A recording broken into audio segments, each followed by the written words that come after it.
Good morning বন্ধুরা, সবাই কেমন আছো? ভবানীস ব্লগে সবাইকে স্বাগত। আজ দিনটি আমার কাছে ভীষণ একটি আনন্দের দিন, কারণ আমার একটি গাছের টবে অনেক দিন ধরে একটি গাছ লাগানো হয়েছে, একদম ফুল হচ্ছে না।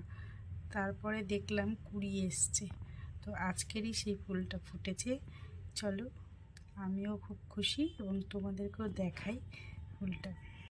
চলো, এই যে দেখো আমার গাছটা, টবটায় বহু চেষ্টা করেছি, ফুলই হচ্ছিল না। তারপরে দেখলাম কুড়ি এসছে, এই আজ সে ফুটেছে।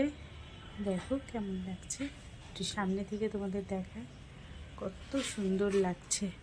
আমার তো ভীষণ খুশি, সকালবেলা উঠেই ফুলটা দেখে মনটা ভালো হয়ে গেছে, তাই তোমাদেরকেও একটু দেখালাম।